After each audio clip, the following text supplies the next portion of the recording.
তো শাসা টিভির পক্ষ থেকে সবাইকে জানাচ্ছি আন্তরিক শুভেচ্ছা ও অভিনন্দন।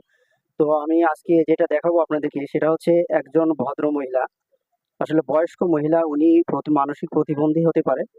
ওনার আমি দেখতে পাচ্ছি, আপনারা আমার পিছনের ক্যামেরাতে দেখতে পাচ্ছেন। একটু পরে সামনের ক্যামেরাতে দেখাবো আপনাদেরকে। উনি আসলে প্রতিবন্ধী, কথা বলতে পারে কিনা জানি না, আমি ওনার ইন্টারভিউ নেব। উনি আসলে এখানে অনেকক্ষণ থেকে ভিক্ষা করছেন, বা আমরা ভিক্ষুক শব্দটা হলে কেমন দেখা যায়, সাহায্য সহযোগিতা চাচ্ছেন মানুষের কাছে। উনি একজন বয়স্কা মহিলা এবং উনি সম্ভবত ওনার পায়ের সমস্যা হতে পারে। আমি সরাসরি চলে যাচ্ছি ওনার কাছে। জিনিসটা কি? আসসালামু আলাইকুম। কথা বলেন, আমি কথা বলছি, আপনি কথা বলেন। হ্যাঁ, কথা বলেন। কথা বলবো। আমি যা জিজ্ঞাসা করবো তাই বলবেন। হ্যাঁ হ্যাঁ, আমি যা জানতে চাইবো তাই বলবেন। আপনি, আপনার বয়স কত? ধরা লাগবে না, আমি ধরতেছি। আপনার বয়স কত? হ্যাঁ, আমি বসাল কানা হাঁটতে পারিনি। মুখ উঁচু করে কথা বলেন, উঁচু করে কথা বলেন, মুখ উঁচু করে কথা বলেন। আল্লাহ আল্লাহ, আমার কেউ নেই, আমি বসে থাকি, ঘর বাড়াও নেই, কিচ্ছু নেই। আমার এক মুখ তাকাও, ভাই আপনার বয়স কত? একটু দাও। ও চাচি, আমার কি আছে, আমি অসাল তো আসলে উনি ওনার কথা বলেই চলেছে।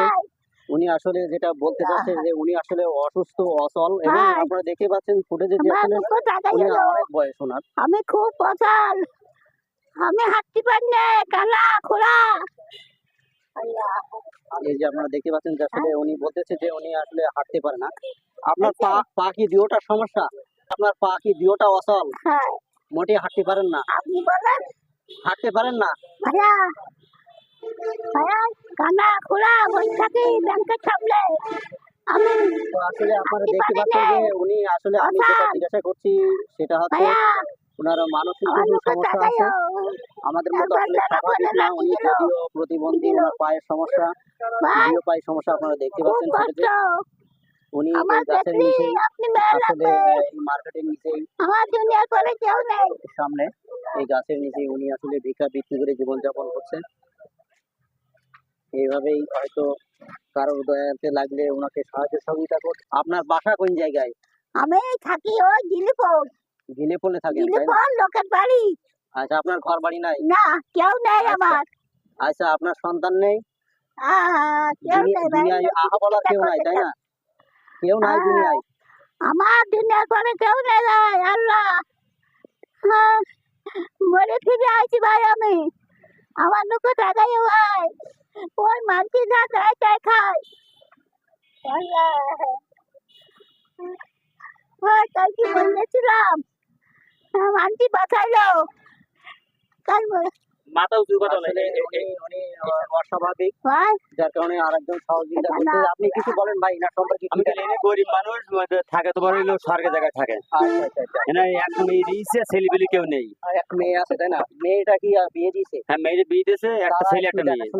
তাও করে না।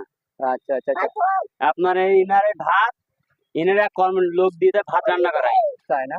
আচ্ছা, ওনার বয়স কত হতে পারে? ওনার বয়স জানাবে কত হতে পারে? আমার মনে হয় তো 70-80 এরকম বয়স হবে। তো উনি আসলে নিজে চলাফেরা করতে পারেন না, যে অবস্থা দেখে পাচ্ছেন। আমার এই যে ভ্যানে তুললি থাই ডেকে, ও আচ্ছা, ভ্যান ডেকে তুললি থাই। আচ্ছা, উনি কি প্রতিনিয়ত এইখানে বসে? হ্যাঁ, প্রতিদিন এখানে বসে, প্রতিদিন। আচ্ছা আচ্ছা, মানে ফ্যান যোগে আসা যাওয়া করে, তাই না? হ্যাঁ। ও আচ্ছা আচ্ছা আচ্ছা। আপনারা খেয়াল করে, গরিব মানুষ। একজন পাশে ওনার কাছ থেকে আমি ইন্টারভিউ নিলাম। আমার ওই দোকান, আমার চাপড়ের দোকান। উনি ব্যবসা করেন এই পাশের সাইডে, উনি চাপড়ের দোকান ভালো জানেন। আমার এই যে ভ্যান ডেকেতে তুললি থাই এলাকার। ও আচ্ছা আচ্ছা আচ্ছা, মানে অন্যের সহযোগিতা ছাড়া উনি চলতে পারে না, উনি হাঁটতেও পারে না। তো আসলে আপনারা দেখতে পেলেন যে মানুষের কি করুণ অবস্থা, এইভাবেই তাকে বেঁচে থাকার জন্য লড়াই করতে হচ্ছে।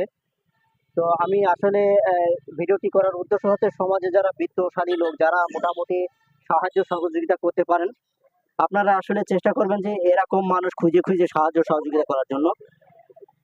তো ভিডিওটি আসলে যারা যারা দেখবেন তারা পেজটিকে লাইক ফলো দিয়ে শেয়ার করে ভিডিওটি ছড়িয়ে দেবেন, যেন এমন ব্যক্তির নজরে আসে যেন তারা সাহায্য সহযোগিতা করতে পারে আসলে এসব মানুষের জন্য। এটা আমি ঠিকানাটা বলতেছি যে আসলে নাভারণ বাজার, উপজেলা শার্শা, জেলা যশোর। শেয়ার করে আপনারা ছড়িয়ে দিন ভিডিওটি। সবাইকে এ পর্যন্তই আন্তরিক শুভেচ্ছা ও অভিনন্দন জানিয়ে শেষ করছি। আসসালামু আলাইকুম।